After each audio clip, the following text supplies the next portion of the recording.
So the lack of accessible transit throughout our country creates barriers for people with disabilities and limited mobility who rely on transit to get where they need to go, especially as they grow older. This has been especially evident during the COVID-19 pandemic, where people with disabilities faced even more barriers. For example, in Hamilton, people with mobility devices were forced to take transit with a companion, as drivers were not permitted to deploy ramps themselves, essentially stripping them of their own autonomy. What would you do to ensure that accessible transit, including door-to-door paratransit services for seniors and people with disabilities, is available to all who need it across the country, starting with Ms. May? Thank you. Well, I would remember it wasn't that long ago that we in Parliament passed something called the Accessible Canada Act.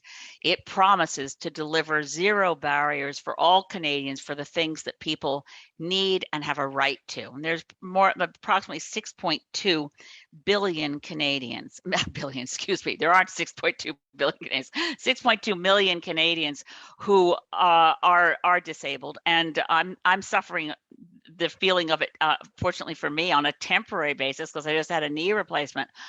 But I see the barriers even more so and more acutely when I face my walker and get to a curb I can't get over. We have barriers everywhere you look. To have accessible transportation available to everyone in this country, and especially for people who need that autonomy, must have that mobility, it's a simple thing. It's going to take money. It means that the Accessible Canada Act is a significant commitment that we passed in the federal parliament.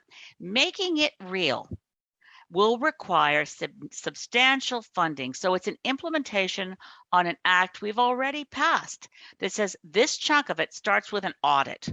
Let's audit the bus services, audit the subway services. How accessible are they for people with a disability who look at that staircase, look at that escalator and know I can't get down that?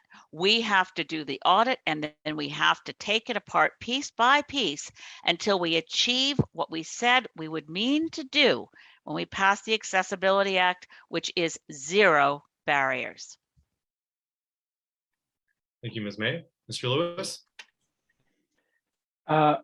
Yes, I feel like the disability community is due a revolution in our culture. I think we're overdue it. I think it's one of it's the last sort of really unnamed, unseen human rights struggle of our time.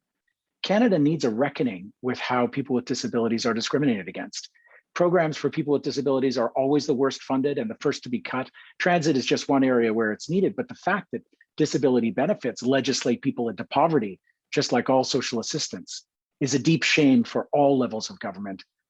We're concerned here with the federal government, which again has withdrawn funding for all social supports over decades of austerity through liberal and conservative administrations alike. COVID really revealed what a crisis it is to have no proper network for people with disabilities, including the issue of public washrooms.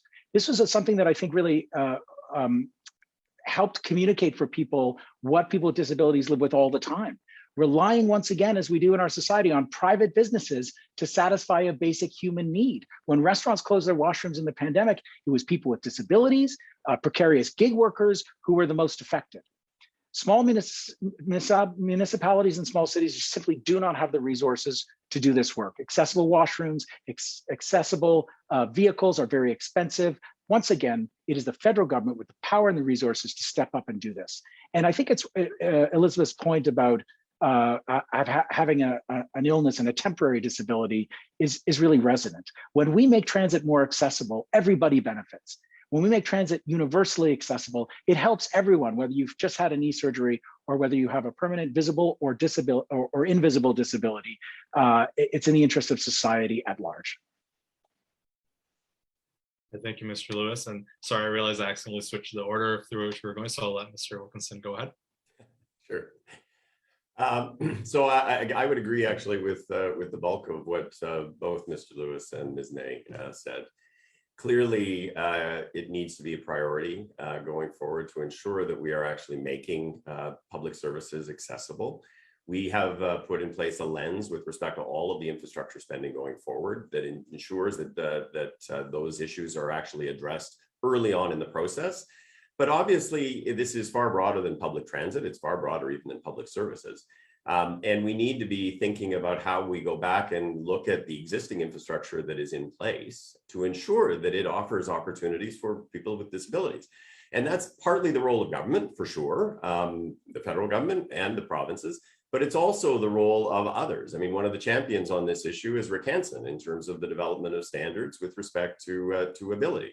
And he has worked very closely with a range of actors in the private sector, in the provinces and territories, but also with our government and with Carla Qualtrough, who has been a champion for the issues around disabilities in the government of Canada. So I think, you know, we have done significant work to try to ensure that all the thinking going forward will be addressing that. But clearly, there is more work to be done here.